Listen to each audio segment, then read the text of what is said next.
وہ اسٹوڈنٹ بتاتے تھے یار اس سے بچو کسی بھی طریقے، اور کسی کا کام رہ بھی جاتا تھا کہتے تھے اس پیریڈ کی ڈیوٹی سبق یاد کر کے آنا ہے۔ سخت ٹیچر کے بارے میں تیرا میرا یہ رویہ ہے۔ تو یاد آ رہا تھا وہ کہہ رہے تھے نا وَامْتَازُوا الْيَوْمَ أَيُّهَا الْمُجْرِمُونَ، تو میں صف میں کھڑا تھا تو 2 قطرے میرے بہہ گئے آنسو کے۔ مجھے ساتھ بچہ کہنے لگا طبیعت ٹھیک ہے؟ میں نے کہا طبیعت تو ٹھیک ہے، کچھ یاد آ گیا ہے کہ میدان محشر میں یہاں تو چھپے ہوئے ہیں نا عیب، چھپے ہوئے، اور بھائی رب بڑا کریم ہے، عیبوں کے باوجود نوازتا ہے۔ میرا دعویٰ یہ ہے اگر ہمارے عیب کھل جائیں، لوگ ہمیں دھرتی پہ جینے نہ دیں، لوگ جینے نہ دیں، نکال دیں، اپنے بھی ہمیں برداشت نہ کریں، یہ تو اس کا کرم ہے۔ پتہ سارا ہے سردار کیتیاں دا پردہ چپایا ہی تیرا پلا اسی۔ وَامْتَازُوا الْيَوْمَ أَيُّهَا الْمُجْرِمُونَ، اللہ فرمائے گا مجرم باہر آ جائے۔ یا اللہ کیا ہوگا؟ جب سوال جواب ہوں گے تو رب فرماتے ہیں تیری زبان پہ مور لگا کے بند کر دوں گا، تیرے ہاتھ بولیں گے، پیر بولیں گے، سر بولے گا، پیٹ بولے گا۔ اس وقت کی فکر پیدا کریں، ٹینشن پیدا کریں۔ وقوع قیامت حق ہے، اور باندھ کے نا لوگ پیر باندھ کے زور کے ساتھ باندھتے۔ سگا بیٹا جب قبر میں دفن کرتا ہے نا تو وہ بھی کہتا ہے وہ کونا، یہ کونا تھوڑا سا مٹی کم ہے، یہاں بھی مٹی ڈالنا۔ پہلے لوگ روزانہ جاتے ہیں، پھر ہفتے کے بعد، پھر مہینوں بیت جاتے ہیں۔ کچھ قبریں ایسی بھی ہیں جن پہ کھڑے ہوں تو لگتا ہے قبریں رو رہی ہیں اور کہتی ہیں جاؤ میرے گھر والوں سے جا کے کہو کوئی پھیرا ہی لگا جائے۔ وہ ایک دفعہ آئے تو صحیح، مٹی نہیں ڈالتا۔ بادشاہوں کی قبریں روتی ہیں، سرمایہ داروں کی قبریں روتی ہیں، کوئی جاتا نہیں۔ اتنے موٹے سوراخ ہے قبروں میں، آپ اپنے شہر کے قبرستان پھر کے دیکھ لیں، سوراخ ہے۔ او بھائی حضرت مولا علی شیر خدا قبرستان گئے تو پہلے رونے لگے، پھر کہنے لگے قبروں والوں کیا حال ہے تمہارا؟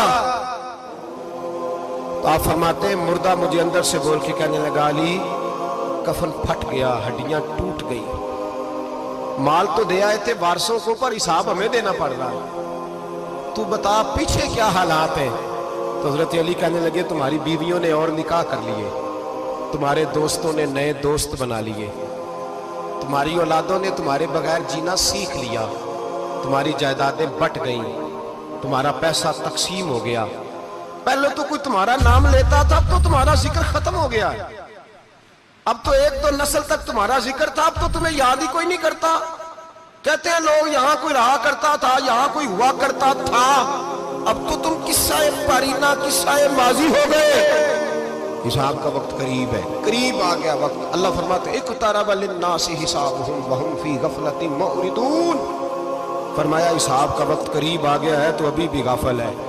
جمعۃ الوداع ایک پریشانی لگانے کا ارادہ تھا، بڑی پریشانیاں پالی ہیں، ایک پریشانی اور پال لو، جس کو یہ پریشانی لگ جائے اس کی عمل سنورنے لگ جاتے ہیں۔ یہ پریشانی پال لو کہ اگر مجھے حساب دینا پڑے۔ حضرت عمر کا فرمان، آپ فرمایا کرتے تھے اپنا حساب خود کر لو قبل اس کے کہ اللہ تمہارا حساب کرے۔ خود کر لو اپنا حساب، خود کھاتے ٹھیک کر کے رکھو، چیک کر کے رکھو۔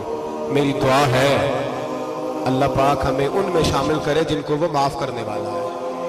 آمین تو کہہ دے۔ اللہ تبارک و تعالی ہمیں ان لوگوں میں شامل کرے جنہیں اللہ بغیر حساب جنت عطا کرنے والا ہے۔ فکر پیدا کریں، سوچ پیدا کریں۔ اللہ تبارک و تعالیٰ کو راضی کرنے کے ایام ہے اور اس کی رضا کی طرف توجہ کریں سارے حضرات۔ اللہ تبارک و تعالیٰ آپ کو سعادت مندیاں اور برکتیں عطا فرمائے۔